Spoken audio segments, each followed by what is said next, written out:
Assalamualaikum. Sebaik hari ini saya akan terangkan penggunaan Google Classroom.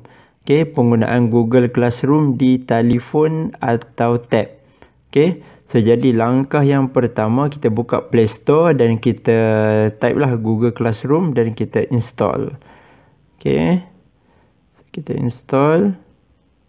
Okey, so bila dah install, kita klik lah ikon ni.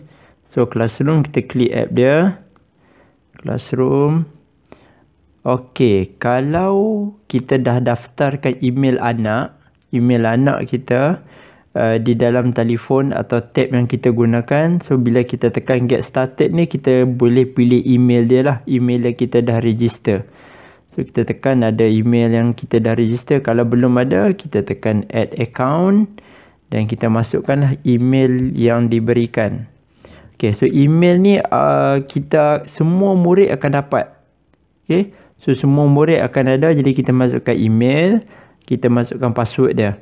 Okay, so setiap murid ada ID atau email dan password masing-masing. Okay, so sila rujuk pada guru kelas anak anda.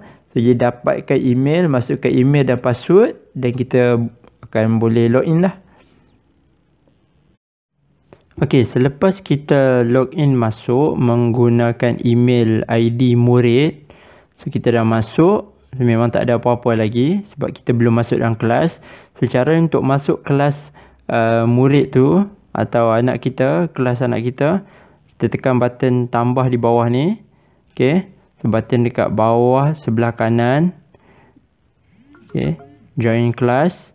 So kita tekan, kita masukkan kelas kod. Okey, setiap kelas dia ada kelas kod. Ini kita kena tanya dengan guru kelas lah. Dapatkan kelas kod, type kelas kod dan kita tekan join di atas ni. Okey, kita tekan join, kita akan masuk ke dalam kelas tu lah. Okey, so lepas kita masukkan kelas kod, okey, so masukkan kelas kod dan tekan join, jadi kita dapat masuklah kelas. So ini kelas anak kita. Okey, so ini kelas murid tu. Kita masuk dan so ini semua tugasan-tugasan yang telah diberi oleh guru. Okey, so kita tekan classwork. So dia diasingkan mengikut subjek. Dia diasingkan mengikut subjek. Okey, so contoh matematik. Sekarang kita nak tengok cara kita nak komen dengan apa, kita nak private chat dengan cikgu dan cara kita nak hantar tugasan. Okey, contoh kita buka matematik ni, menulis ayat matematik. So tugasan dia, kita perlu tonton video dan jawab soalan. Okey, so sekarang kita tak faham. Okey, so contoh murid tak faham. So jadi kita tekan, kita boleh tulis private comment atau private chat. Kita nak chat dengan cikgu.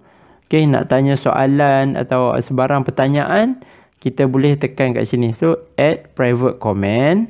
So kita boleh tulis lah, salam cikgu. Okey, contoh saya tak faham soalan 3 muka surat 90. Okey, contoh. So kita boleh hantar. Okey, so kita pun send. Nanti cikgu dia akan keluar notification kat dia lah. Jangan risau, cikgu insyaAllah tak akan terlepas pandang. Dia akan keluar notification. So cikgu akan reply. Okey, so ni yang pertama lah. So kita nak chat dengan cikgu ataupun kita nak komen dengan cikgu. So ini antara cikgu dengan murid. So pelajar lain tak nampak lah. Kita direct tanya, bersoal jawab. Okay, so yang kedua, okay, so kita buka tadi. Tadi cara kita nak komen lah. Okay, yang kedua kita nak hantar kerja. So cikgu ada bagi kerja, kita tulis dalam buku tulis ataupun buku aktiviti atau buku latihan, kita dah siap. Okay, so jadi dia ada dua cara. So yang kita ada dua cara. Kita tekan add work ni. So add work yang pertama, kita tekan upload. Okay, upload ni kalau kita dah snap gambar. Contoh kita dah jawab latihan dalam buku tulis, kita snap dulu gambar dan kita boleh tekan upload. Okay, so ini cara yang pertama. Contoh. Okay, so katakan yang ni, kita tekan lama-lama lah, hold lama sampai dia dah select. Kalau ada satu lah. Kalau dua, kita tekan lagi. Tiga, kita tekan lagi. Okay. So, yang pertama tu kita tekan lama sikit lah. Okay. Sampai dia select. Okay. Boleh pilih kalau nak tambah lagi. Okay. So, jadi dah siap. Kita tekan open. Hujung kanan ni. Open. Jadi, dia akan upload masuk ke dalam ni.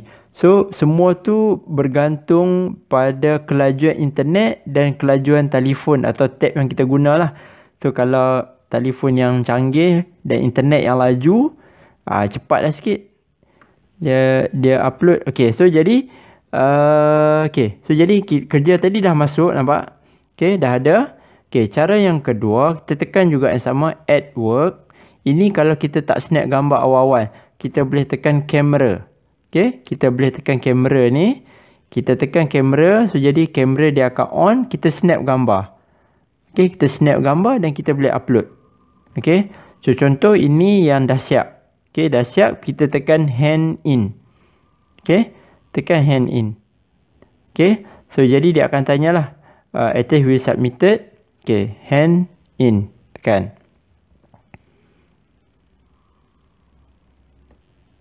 Okay, so jadi dia dah hantar work submitted. So jadi kita dah hantar kerja kita yang dah siap. Okay, jadi selesai. Okay, so yang ni jangan hantar sikit-sikit. Sebab bila sekali kita hantar, kita jadi susah. Maknanya kalau ada 3 muka surat kena buat, jangan siap satu kita hantar, siap dulu. Kita siapkan ketiga-tiga dan kita snap ketiga-tiga serentak dan kita hantar. Okay, so kita buat macam tu. Okay. So, jadi kita dah hantar. Tadi saya dah tunjuk macam mana cara kita nak hantar kerja. Dan macam mana kita nak buat komen dengan cikgu. Nak tanya soalan dan sebagainya. Okay. Okay, tu contoh. So, okay, sekejap lagi saya akan tunjukkan sekiranya cikgu nak cikgu reply semula. Okay. Baik, selepas kita dah hantar latihan dan kita ada komen dengan cikgu. So, jadi saya nak tunjukkan apa yang cikgu reply semula. Okay, contoh cikgu dia balas apa yang kita komen tu. Okay, contoh tadi dekat matematik, menulis ayat matematik. Okay, so contoh tadi kita dah tanya cikgu. Okay, ni contoh cikgu jawab. Cikgu jawab soalan tu lah. Okay, dia tanya saya tak faham soalan 3. Okay, contoh. Ini contoh. Salam, cara menjawab soalan 3 adalah seperti ini. Okay, itu sambungan cikgu dia tulis lah. Ini contoh. Ini contoh. Okay, so jadi dan latihan yang kita hantar. Okay, bila kita dah hantar, kemudian sebelah dia ada yang cikgu dah semak. So, bila kita hantar dekat cikgu, cikgu dapat, cikgu boleh semak dan cikgu hantar semula. Okay, ini contoh. Okay, katakanlah, okay, ada yang salah, ada yang betul. So, ada yang salah tu, kita boleh betulkan. Okay, so kita boleh betulkan dan kita hantar semula pada cikgu yang kita dah betulkan. Okay. Untuk cikgu semak semula. So, ada soalan yang salah. So, kita betulkan dan kita boleh hantar semula pada cikgu. Okay. So, jadi, ini sedikit sebanyak penggunaan Google Classroom. Okay. So, dia lebih mudah. So, kita boleh tanya cikgu dan kita boleh hantar tugasan. Dan kita tak pening-pening dalam menggunakan WhatsApp ataupun Telegram sebab banyak chat dalam tu. Orang semua komen, tanya. Jadi kita terlepas poin-poin penting. Jadi kita gunakan Google Classroom. Lebih mudah dan senang. Okay. So sampai sini dulu. Assalamualaikum warahmatullahi wabarakatuh.